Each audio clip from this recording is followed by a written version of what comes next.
It's good to see that you found the way to the right panel or parallel session. I think we're just gonna start. I think we're gonna, at least Ludvig, you could try to upload your and share your screen and upload your presentation while people are ticking in.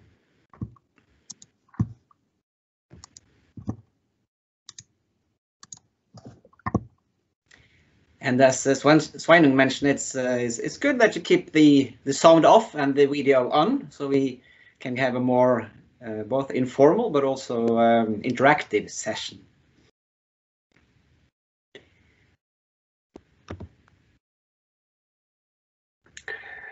I'm showing the first picture now, and this is the second one, which is actually the first new. Is it okay, Olean? Yeah, it looks very, very good actually. Okay. Just thinking, we have 35 people in the meeting. Should we wait like 30 more seconds and then you can just go ahead, I think, Ludvig. Do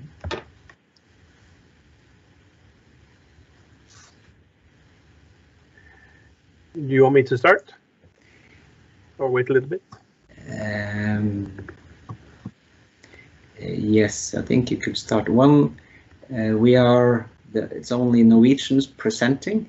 I would be happy to continue in English, but if there are no English-speaking people in the room, then of course we could change to Norwegian. I think you all have access to the chat. So if some of you would like us to continue in English, well, there are some English-looking names. Let's continue in English. Ludvig, please. Okay. So thanks again. This is just a continuation. I'll give you a little project overview just so you can see one simple picture, and then I felt that we should do a little bit about immune responses to SARS-CoV-2 because many of you know immunity, but perhaps you don't think so much about T cells. So just a little 1 or 2 slides there, and then a little bit about this AI immune profiler, and then high dimensionality analysis, just a little taste piece because it's quick. And then the most important thing now, which I think is vaccination of the worst of the worst, the patients that are immunosuppressed, and then severe adverse effects. And then not so much a summary, but anyway, last slide, and then the people. So this is the COVID research related to the grant. In yellow, you see the grant that allowed us to get started, and really happy for that. In addition, we quickly got an innovation grant from Health Sør-Øst, so the health region, to look for which peptides were involved. And we also have a previous commercialization grant from the Research Council, actually in 2019, which started in 2020. And it was obvious that the drugs there also inhibited export of virus from cells, and virus-infected cells were apoptotic. So a part of that has been redeveloped into COVID research, and we've also had some new funding in those terms. And then the next immune profiling thing related to the Health Sør-Øst Innovation Grant is this AI-based prediction. The company NEC, which has bought OncoImmunity, which usually serves cancer research to find the neoepitopes in cancer, but here also then used to look at the virus. And in addition, NEC actually gave a minor grant directly to Oslo University Hospital for follow-up work. This made it possible to start looking at vaccination cohorts. We started in just before Christmas, looking at the highest risk patients, getting before samples and after samples, and that has been progressing since then. And then we, in addition, managed to apply to CEPI, so the Coalition of Epidemic Preparedness Innovations, last week, and that is a much larger grant and a much larger project. So, okay, cartoon time. So at the left, you see the virus, and then that would infect a cell, for example, a monocyte or dendritic cell. And if so, you get a presentation of peptides derived from the virus, and that's drawn on HLA. And that is the antigen for T cells. So a T cell has a T cell receptor that can then recognize the SARS-CoV-2 peptide. On the left, you then see on the bottom that these are the cytotoxic T cells that kill the virus-infected cells. In addition, you have other T cells, and their role is to help B cells. They're called helper T cells. And you can see a B cell that picks up an antigen. This antigen is the spike protein in this drawing, and then it presents something from the spike protein on HLA class 2, and then you have a T cell receptor that binds that particular peptide and help. So a collaboration between the T and B cells, and you get plasma cells and antibody. Now these antibodies can then neutralize viruses. So that's first part. The next is, so what? Well, the antibodies then can neutralize the binding of the virus to the cells, for example, in the lung, as you can see here, blocking the S protein that binds ACE2. In addition, you need the other cell types, both the helper cells that we just talked about, but also the cytotoxic cells that actually are the ones that remove the virus from the body by killing the infected cells. And so here, lung cell is then infected, and the TCR recognizes the peptide from the SARS-CoV-2 that targets this cell for killing. Okay, so we started up with worrying that this would be the big one, the big disease that would kill many people. And I remember in February, I was worrying last year because the morgues were filling up in Wuhan in China. What was this? Would it impact all of us? And that worry started us looking at the genes of the new SARS-CoV-2 virus related to the other seasonal ones, and we've quickly found that they were not so different that we would expect. They're quite similar actually in many respects. So the question was, why are some people protected from COVID-19?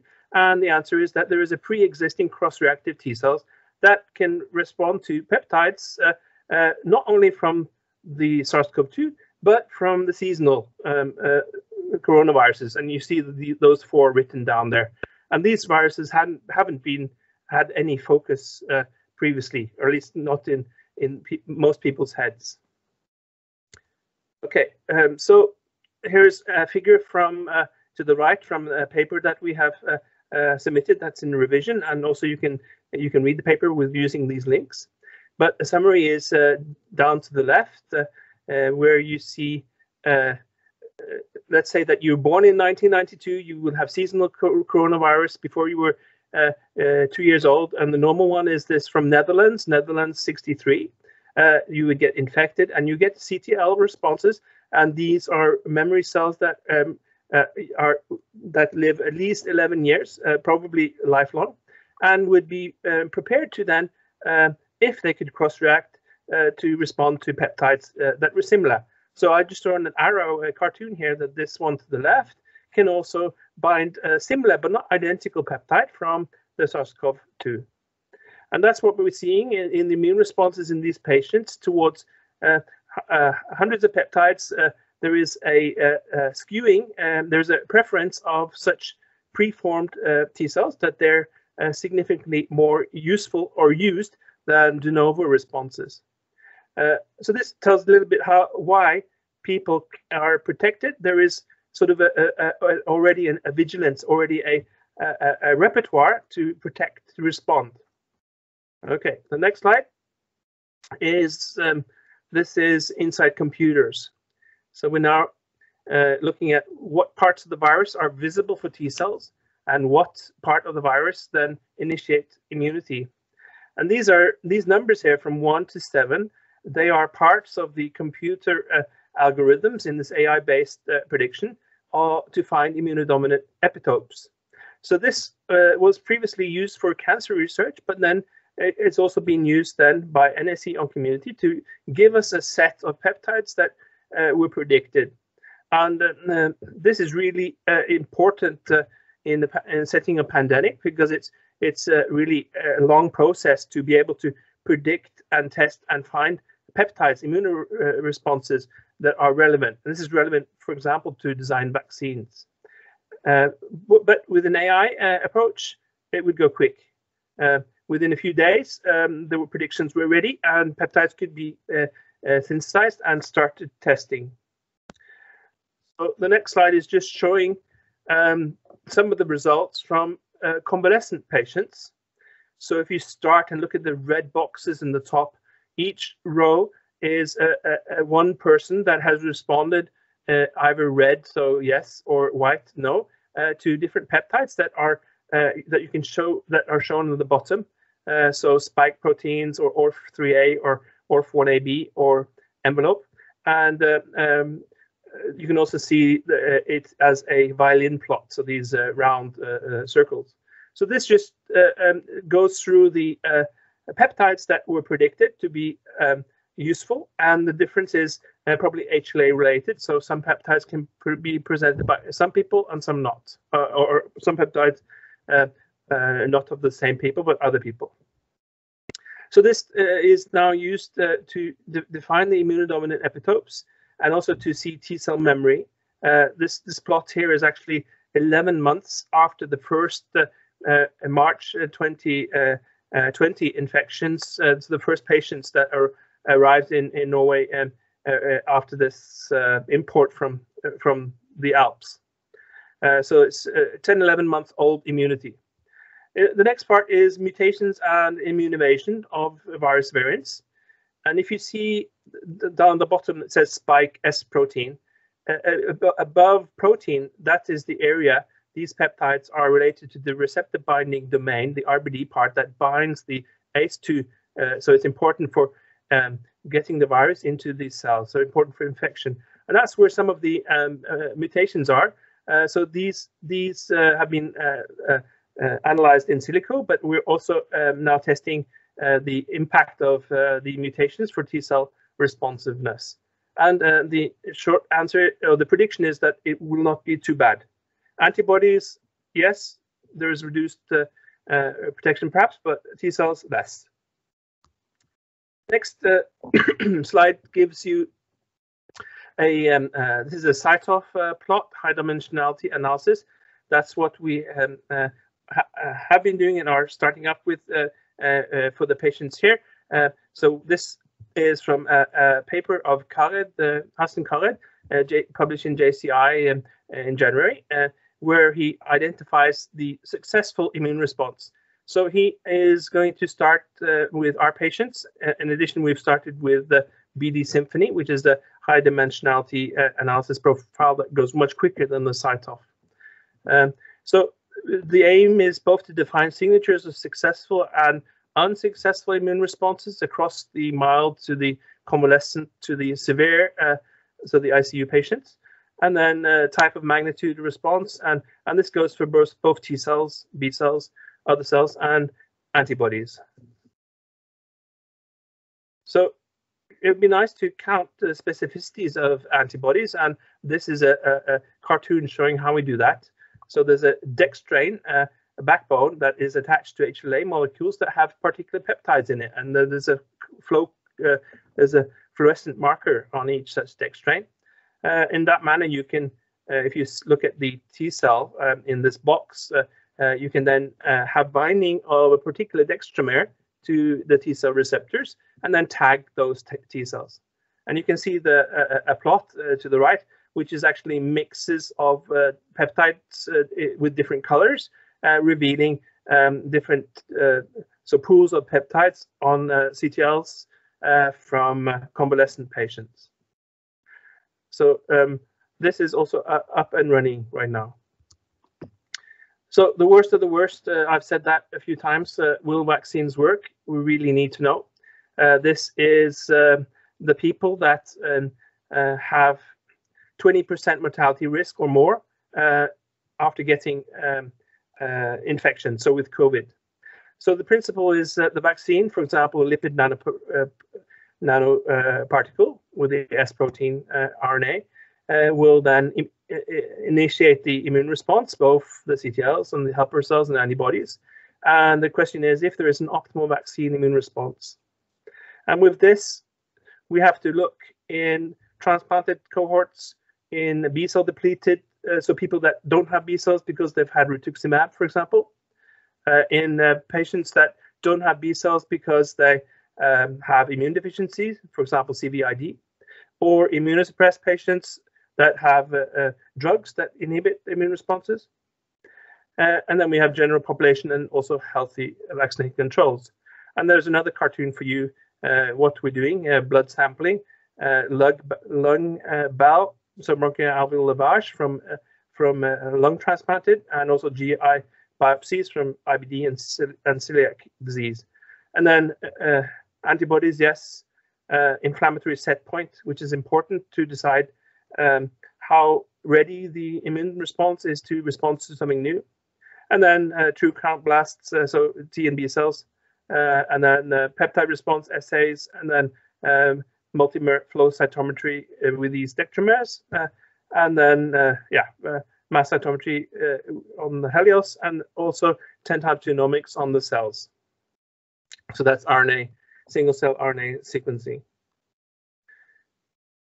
Oh, something new happened. It was an animation here. Sorry about that, but okay.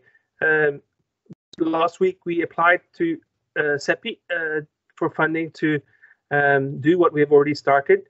Here is the cohorts, transplantation cohorts, and the B-cell deficient cohorts and the immunosuppressed.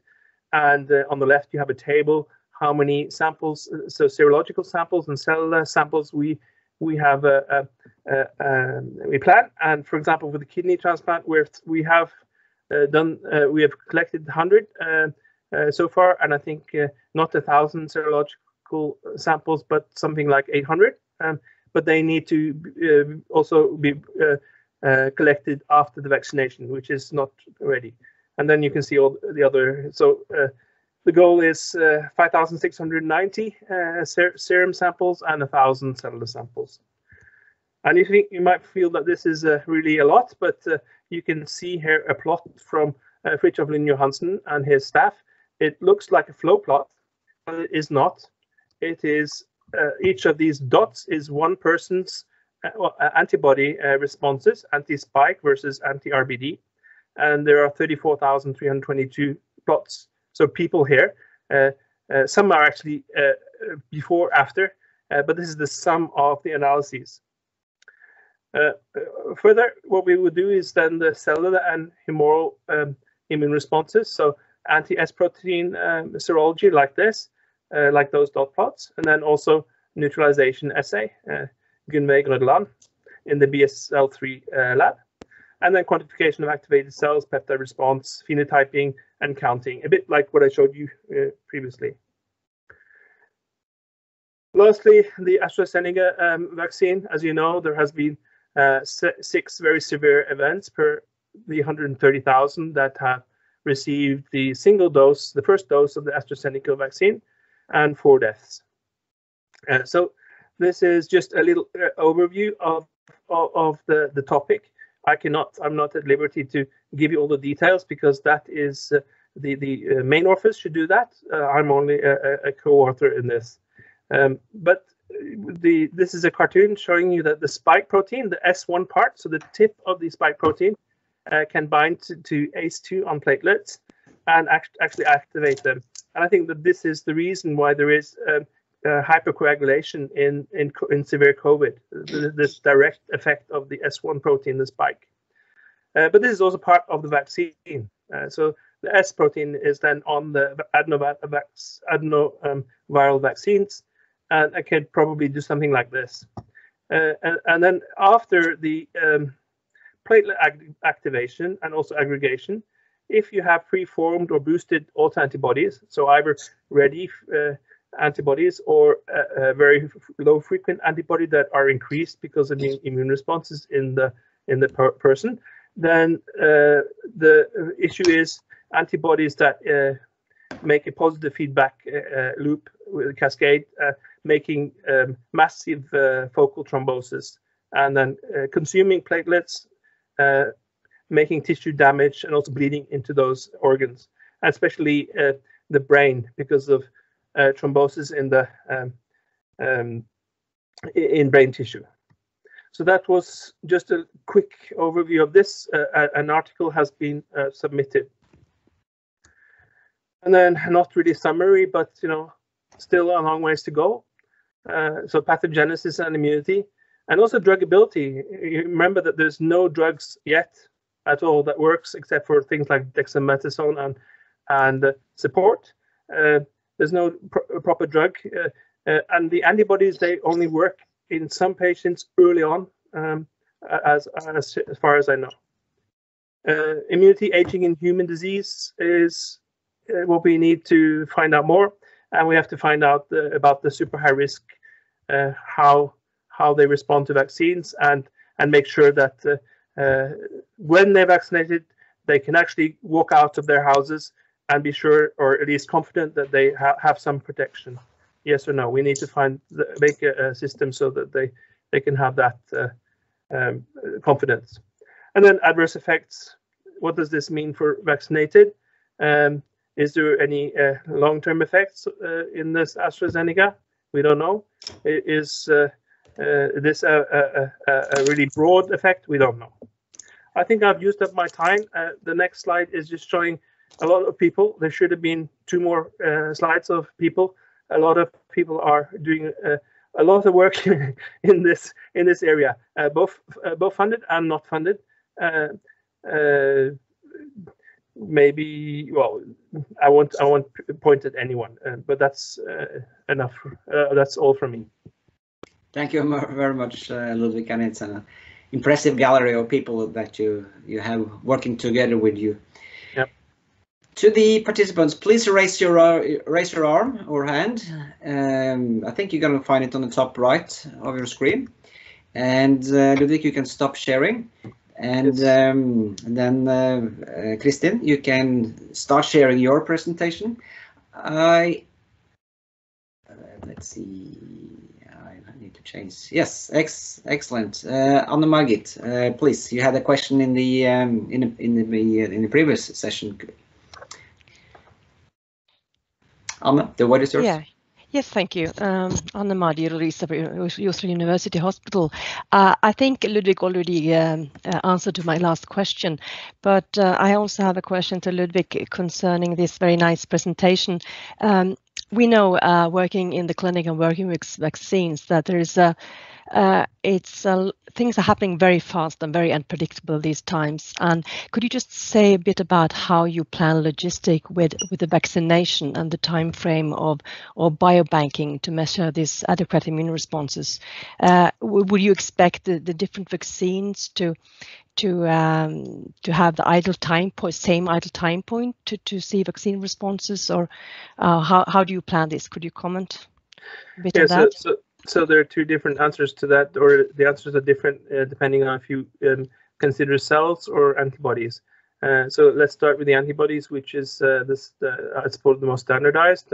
So after a primary vaccination, you wouldn't expect to see any antibodies before about 3 weeks have gone. So that means the first dose of a vaccine, antibody serology after 3 weeks. Well, with cells, T cells especially, the answer is different. Then it's 7 to 10, 11 days after a vaccine to be able to see blasts in the blood.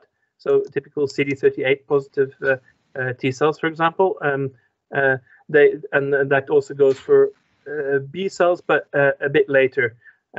Rebecca knows more about this than I suppose, but there's a shift with a week for the B cells, the primary response, and then the secondary, so the boost.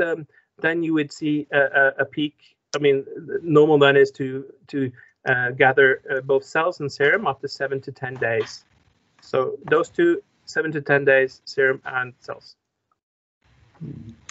Thank you, Ludvig and Anne, for asking the question. I think we should proceed, and then we should have some sufficient time in the end to answer all different kinds of questions. Kristin, are you ready?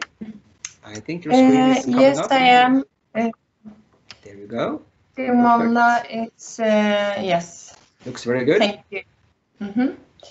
So thank you so much for the invitation to present our study and the results.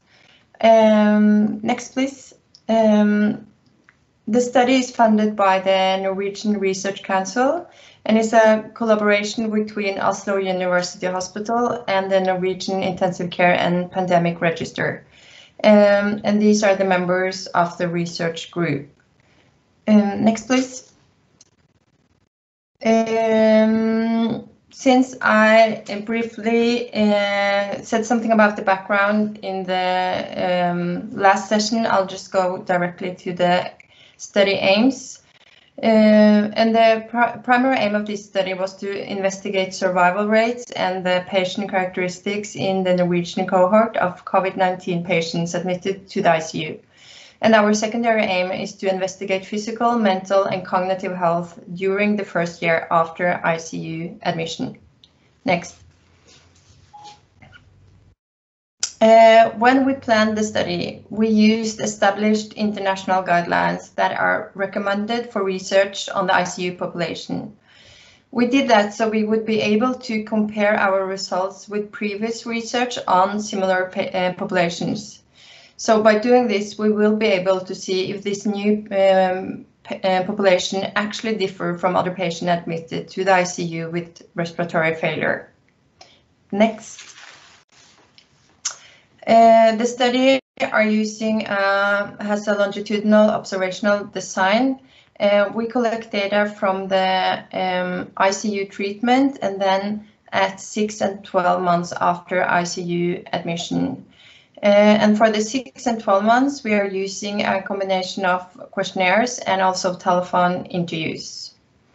The inclusion criteria for this study are all adult patients with confirmed COVID and registered in the National Intensive Care Register.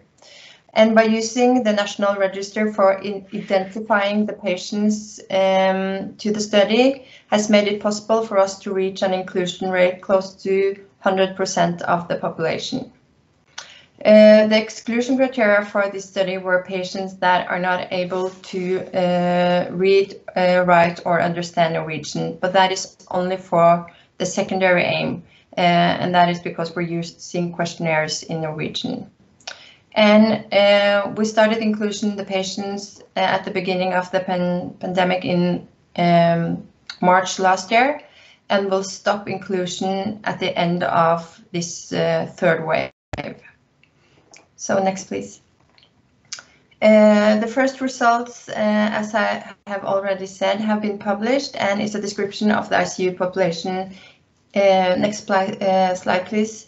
During this the first wave. And for those of you who are looking very carefully, you can see that this slide is not the same as I had in the previous presentation. Now the peak here for the third wave is actually a bit higher.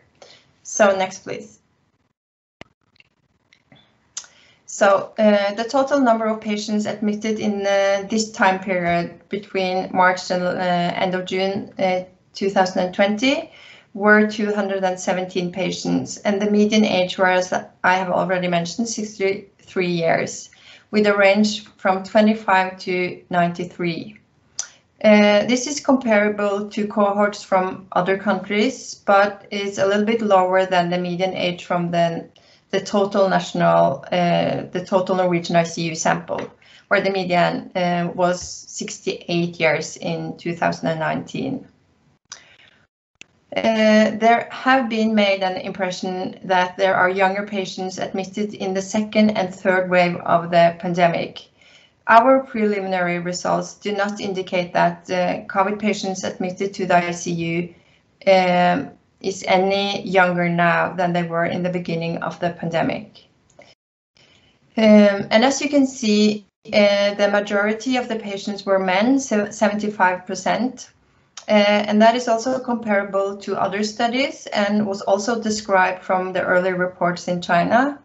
And during the pandemic, it's been a global trend that more men are testing positive for coronavirus. More men are admitted to hospital with severe symptoms of the disease, and again, more men are admitted to the ICU.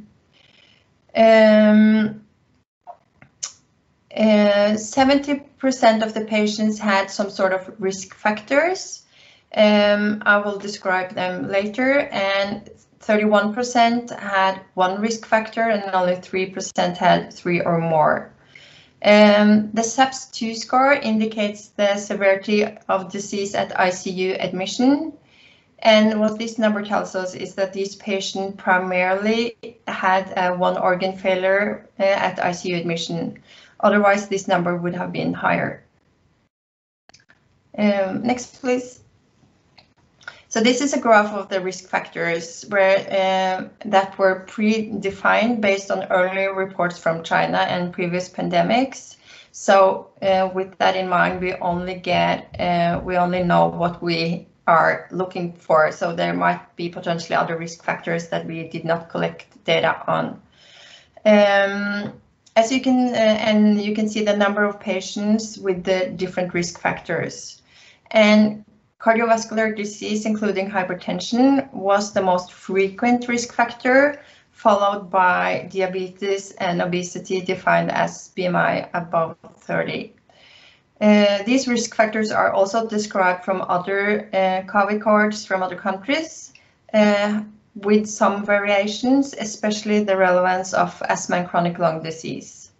And also, it should be noted that 30% of the patients did not have any risk factors at all. Next, please. So this slide presents some clinical characteristics of the sample, and this can be summarized quite easily. The patients admitted to the ICU during the first wave required prolonged treatment on mechanical ventilation in the ICU and also ICU treatment. As is indicated by an average ICU length of stay of 14 days, which is very high. The average is around 3 to 4 days in a heterogeneous sample, and also 12 days as an average for mechanical ventilation. And the next is non-invasive mechanical ventilation, which is less than a median of less than a day, which indicated that these patients required intubations. And when we have looked into some preliminary results for the second and now third wave, it's both ICU length of stay and also time on mechanical ventilation seem to have decreased quite a fair bit. Next, please.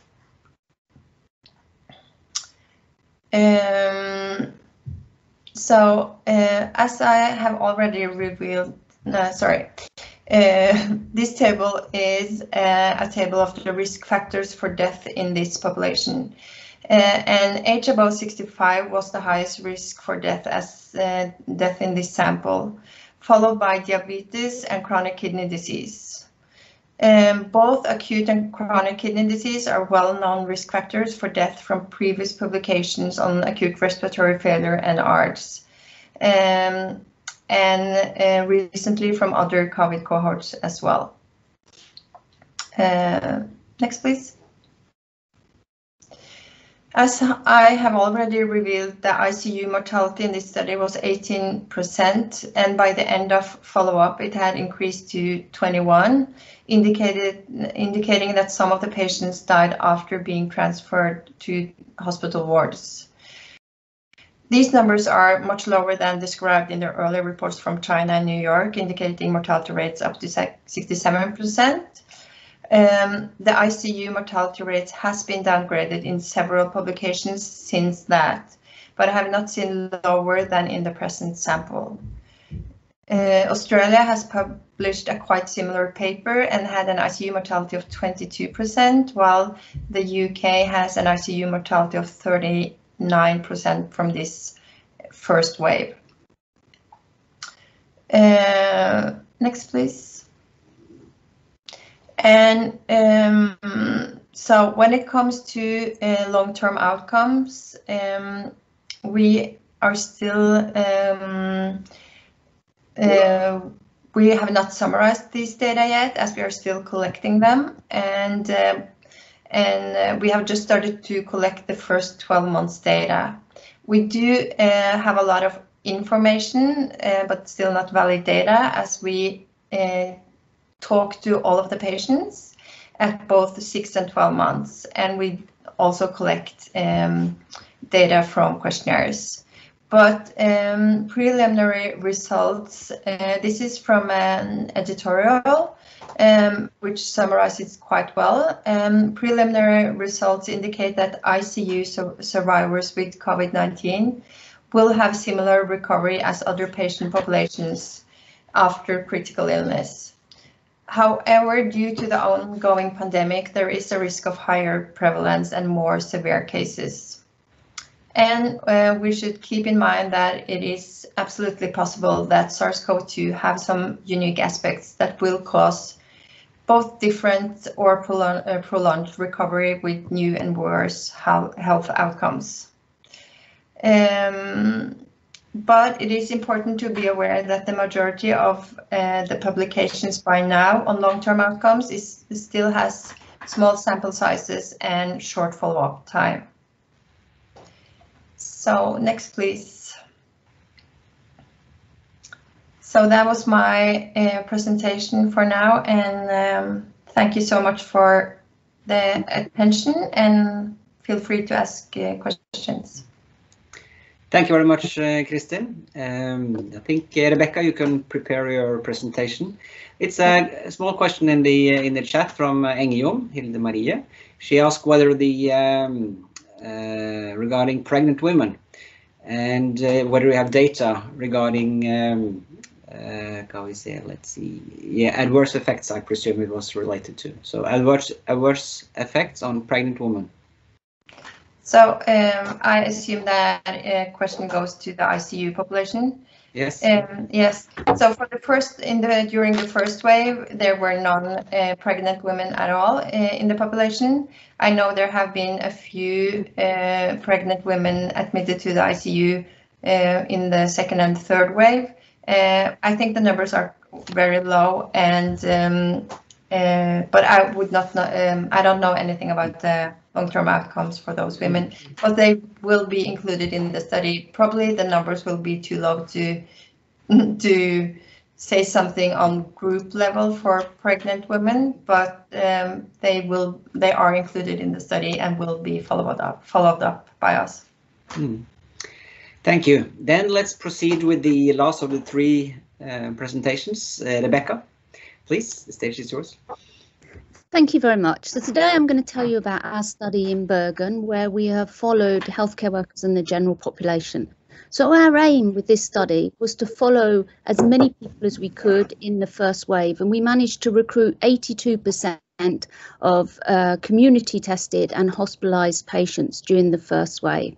And we also recruited healthcare workers working at Haukeland University Hospital, Haralds Plass Hospital, Bergen Community, where they tested patients, and Stavanger University Hospital.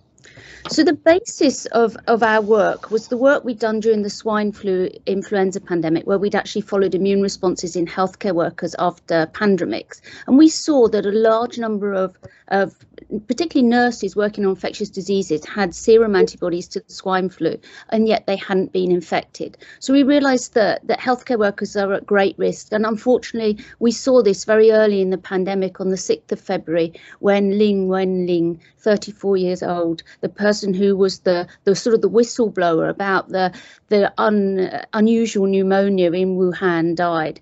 And unfortunately, since this, thousands and thousands of healthcare workers have died and been infected, standing in the front line. And whilst we have clapped for them, we probably should have been better prepared. So we set out and we got ethical committee approval before the first patients were hospitalised, and we ran around the hospital taking blood samples from patients, from healthcare workers. And here you see Mariana Servik, our study nurse that organised this, and we put up these trolleys and we rushed around, and we have over 1,500 healthcare workers now, also including nursing homes in Bergen, and we've been able to follow them through the waves. And of course the laboratory turned from an influenza lab into a COVID lab. So the basis of a lot of what we have done, here we see the SARS-CoV-2 virus with the red spike protein. And a lot of what we have done has been looking at antibodies and particularly looking at neutralizing antibodies. So we've isolated viruses from each wave of the pandemic so that we can look at the response to each wave of the pandemic. And of course, neutralizing antibodies will prevent the virus entering the cell. So what we initially did was we collected these healthcare workers, and each dot is one single healthcare worker in March. Before, in blue, we see the patients hospitalised going up, and we see in purple the cumulative deaths. So we took pre and post first wave samples, and we see that there were some people already infected, high over 1 in the green dots, and we see that there are more red dots after the first wave of the pandemic. And what we were able to show was that there were 12 of the 625 healthcare workers in the initial cohort that were infected, 4 of whom were asymptomatic. And we confirmed seroconversion using the neutralizing antibody test. And you can see that everybody increased. So 4 of these 12 healthcare workers were not aware of the fact that they had been infected. And I think that was important information early on in the pandemic, thinking about how we can protect the patient and how we can protect healthcare workers.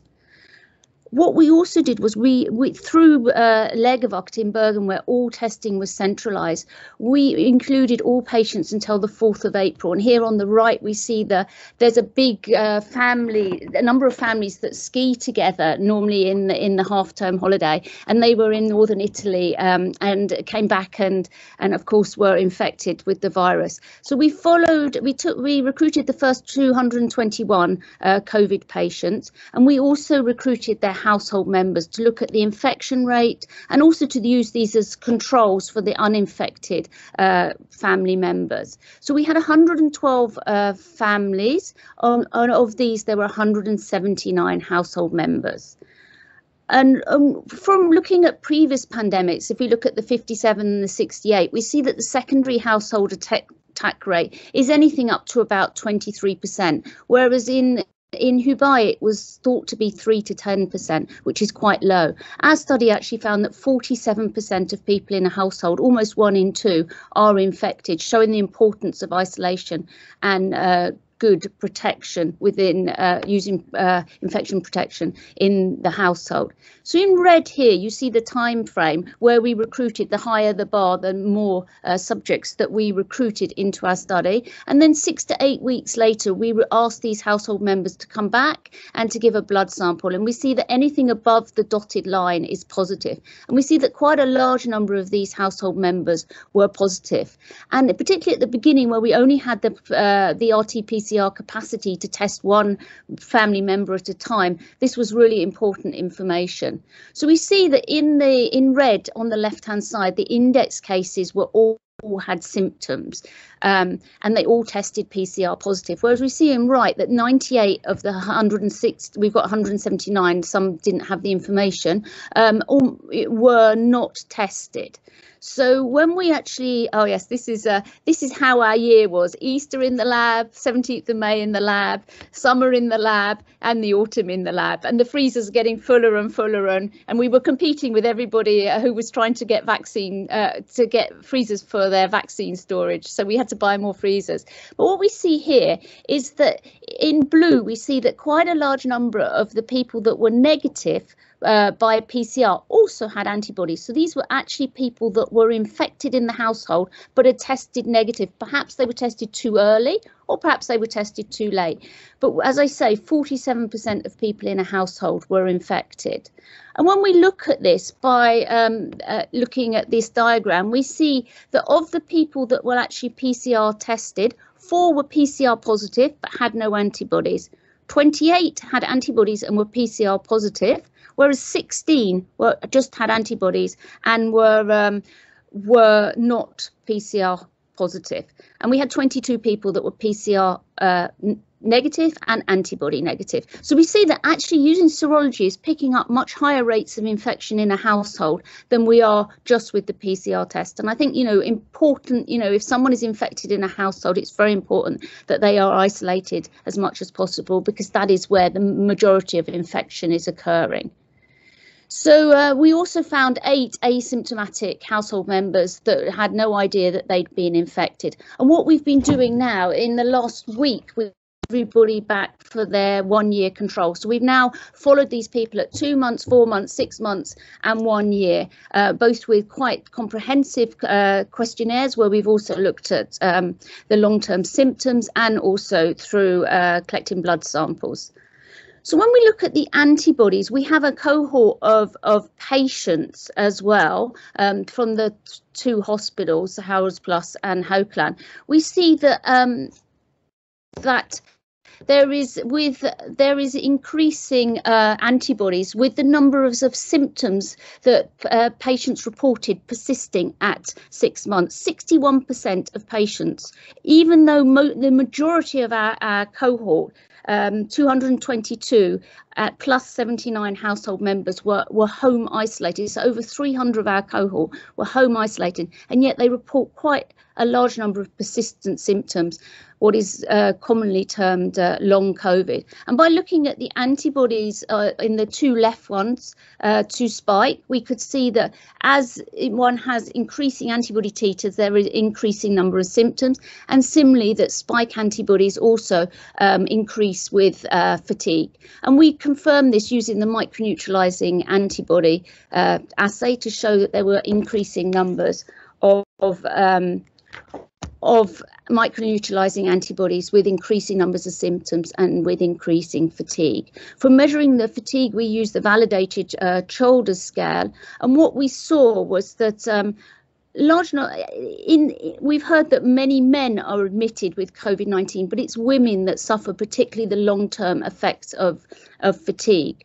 Interestingly, in the children under 15, because as I say, our cohort has recruited everybody, including children, that we see the children under 15, if they have persistent symptoms, it's really taste and smell disturbance. There are no other persistent symptoms in our cohort, mainly of home isolated. But very worrying, there are large numbers of people, even from 16 onwards, who weren't hospitalised, having memory problems, concentration problems and long-term dyspnea. And many of these experience fatigue. So I think it's very worrying that this complex disease, COVID-19, is causing complex long-term problems, and we really need to have good facilities to follow up these people to overcome their long-term complications, and particularly, you know, in the 16 to 30-year-old group where we have a large number of students that would be that will be studying. So we have to think very carefully about how we follow these up. And just sort of, we've heard a lot about immunology, but we are also looking at B cells and T cells in our long-term follow-up.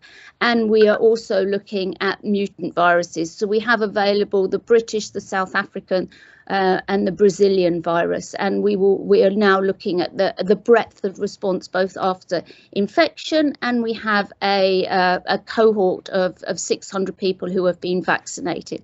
And what we see, anything above the dotted line we see on the right, is positive, that after 1 dose, the healthcare workers are responding very well to the Pfizer vaccine. So, and even better after the 2nd dose. There are a few people that needed the 2nd dose to respond well. So just to finalise, you know, I've been very lucky to lead an amazing group of people in the whole of the west of Norway. They have worked day and night, and we have laughed together. We've almost cried together sometimes, but it's been amazing to lead these people. So I'd like to thank everybody who's been involved, and I'd like to thank all the institutions, and particularly Trond Mohrenstiftelse and Forskningsråd for the funding. So thank you very much. Thank you, Rebecca. It's very stimulating to listen to your presentation and to see your work. That goes to all 3 of you, of course. There is one question in the chat. I would now like to open for general questions to, either to all 3 of them, or to 1 or to 2. So please just raise your arm or write it in the chat. The first question in the chat, though, is from Jon Låke. It's to Kristin. Why are patient-reported outcomes important in ICU research? Isn't it all about survival? So thank you for that. Survival will always be the primary aim when treating patients in the ICU, but But after that, we need to know. I think it's been a big focus on what we can do to improve survival rates, and it's been really hard to really detect that. And what the studies are looking more and more into is like more the health or the risk factors of getting severely ill. So being critically ill and receiving ICU treatment will lead to some health issues in the long run, both related to the disease itself and also related to the treatment. So I normally say that it's only half the job that is done when you have rescued a patient and the patient has survived. It's still so many health challenges that need to be addressed, and to be able to improve their health outcomes, we need to look into rehabilitation after the ICU treatment, which has been a sort of neglected area for a long time. Rebecca, you are nodding your head, and would you comment as well? Yeah, I mean, clearly one would expect more long-term complications after ICU patients, and I think it's really important that they are followed up. And I think this applies to all hospitalised patients, but I would say also, you know, a lot of home isolated patients are experiencing long-term complications. So we need to think of this as a society. How are we going to ensure that these people have proper care and treatment and can recover from the long-term complications of COVID? Kristin, you mentioned in your presentation that you, at least for a part of the study, you only include people that can read Norwegian. Given the overrepresentation of people from the eastern part of Oslo, at least, is that a wise decision? No, it's not, and it's very important, and it's actually a result of how quick the study was established, and it is so we're using data from the Norwegian Intensive Care and Pandemic Register, and so they are sending out the questionnaires. And it wasn't really time for doing that in all different languages. So but it's really important. But what our study are able to do, which is really important, is that we can describe who are not responding, who are not giving answers. So at least we know we can describe the population we don't get the data from, which is really important. And also we can look into, we have their postal address and we know where they live, and we can support them in filling out the questionnaires, and we can tell them to use their daughter or neighbor. But if they don't understand Norwegian at all, they are not able to fill them in, and that is unfortunate for this study, of course. I'm looking at the chat or the number of raised hands, and there are very few. So I mean, there are more than 40 people in the room. You should use the opportunity to ask questions. I can, of course, fill the entire time, but I would like to encourage you guys to stand up and ask questions. I could follow up now. Ludvig and probably also Rebecca. Ludvig, you mentioned that a certain part of the population has cross-reactive T cells. Is it even visible to think that we could identify these people and use that information in stratifying or deciding who should be vaccinated first? Given that if you do have cross-reactive T cells, you might be partially at least protected. Ludvig. Well, this is the epidemiology has caught up to, or has catched this without realizing the reason, I think, and so with the aging of the population, T cell responses dramatically fall. So we find a halving of about 30-40 years in intensity. And when you get up into 60, 70 years old, and if you are also secluded from, for example, children that may infect you, there's a higher risk that you haven't had a boost of sort of the seasonal coronaviruses. And in addition, the older you get, the more busy you are with other infections, other viruses, for example, CMV and so on. So there's a preoccupation with, I mean, the older you get, the more inflexible you are in a way, and less responsive. So I think the beginning with the oldest first in a way was a smart move. What we haven't done, we haven't followed that up by testing if they actually became protective, these people. There's a gap there, but otherwise they would have less such T cells and also less relevant antibodies the older they get. The question is, why do you have isolated pockets of people that get really sick of the younger? And we haven't tested that yet. And it's also a bit difficult to do if they have then lesser T cell responses and also antibody responses before they were infected. But it's, for example, the results that Rebecca have, the patients that don't develop antibodies but aren't infected, or they are infected, they have PCR positive, but they don't have time to have antibodies. It's quite relevant. I mean, the T cell response is probably the explanation that these people had robust T cells that killed the virus infected cells before you had time to make a proper antibody response towards the S protein. In a way, it wasn't really needed. I think we're past the phase. If we didn't have vaccines, we would probably have to look for people that are at risk. But now I think we're getting on with it, hopefully, and vaccinating through the population. And we started at the right place, but we forgot the high-risk patients, actually, so the transplanted especially. And then we can work our way through that, hopefully, when this mess is sorted out with the vaccinations and we get doses, and then hopefully we'll get not only de novo responses but recall responses in these both the elderly and also the patients that are immunosuppressed. But I think that just a comment to what you discussed previously about the side effects and long-term effects of COVID. I mean, there is a dramatic increase, I think, in the COVID affected of various types of sequelae, both neurological and of different types, and even like Guillain-Barré or other so strange symptoms that you see.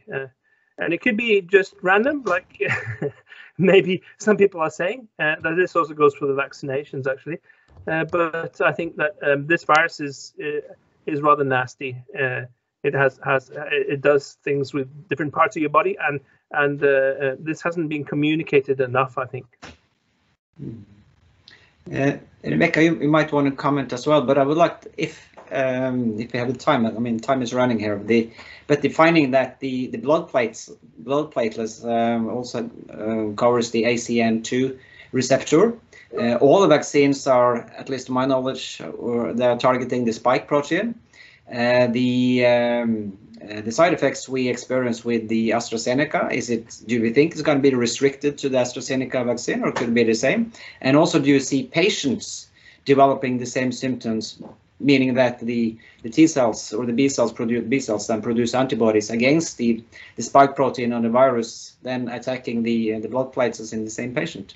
How do you see the future here? You can start, Rebecca.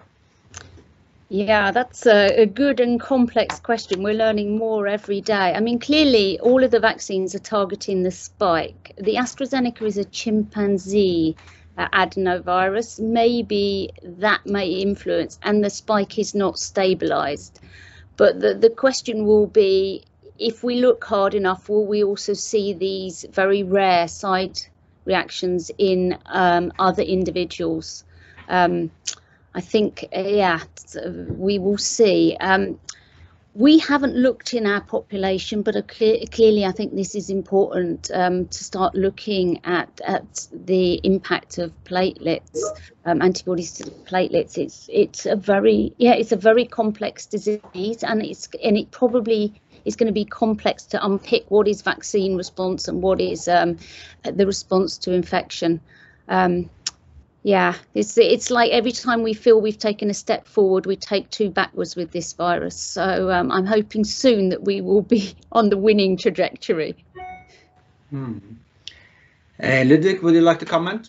But you can also, when you comment, look into the chat. There has been 3 questions here. One to Rebecca and 2 to you, Ludwig. There's one there about epitopes, homologous to the autoantibody. No, I'll just start with the vaccine design was most compatible with antibody people's dream of a vaccine in a way. The T cell epitopes are somewhere else in the virus, most of them, and also the pre-existing immunity is somewhere else. So that's one negative thing, that the S protein was chosen. The good thing is that you can get protective neutralizing antibodies, but then again, even when you look at people that have been protective or have had a protective immune response, very few of them, or let's say 40-ish%, have neutralizing antibodies.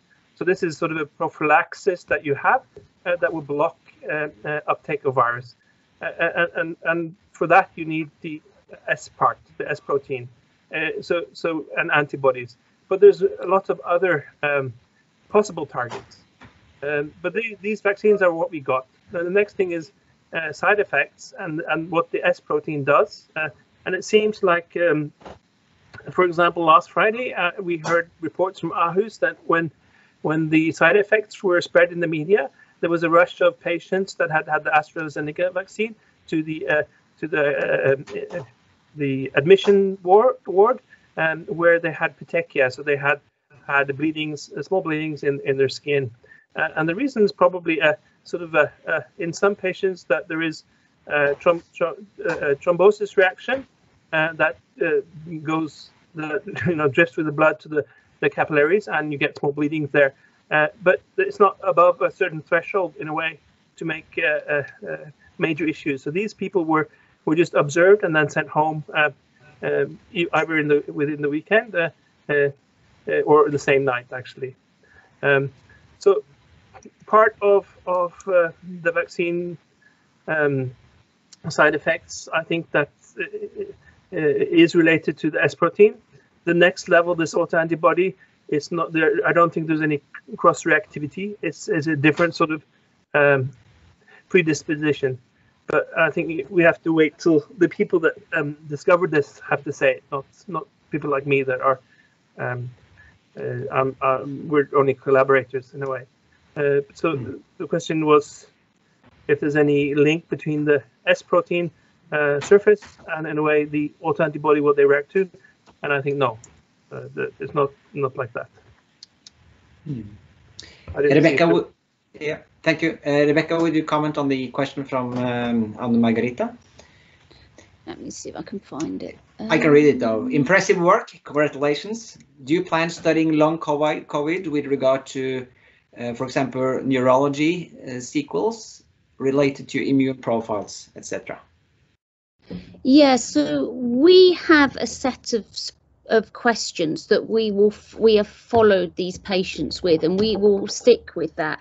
And from a subgroup, we have biobank samples. So clearly we can go back and pick out the people that have long COVID and start to look at their immune profiles. As I say, we've just collected the 1-year samples now. So based on that, we have to evaluate who we would then pick out to examine in more detail.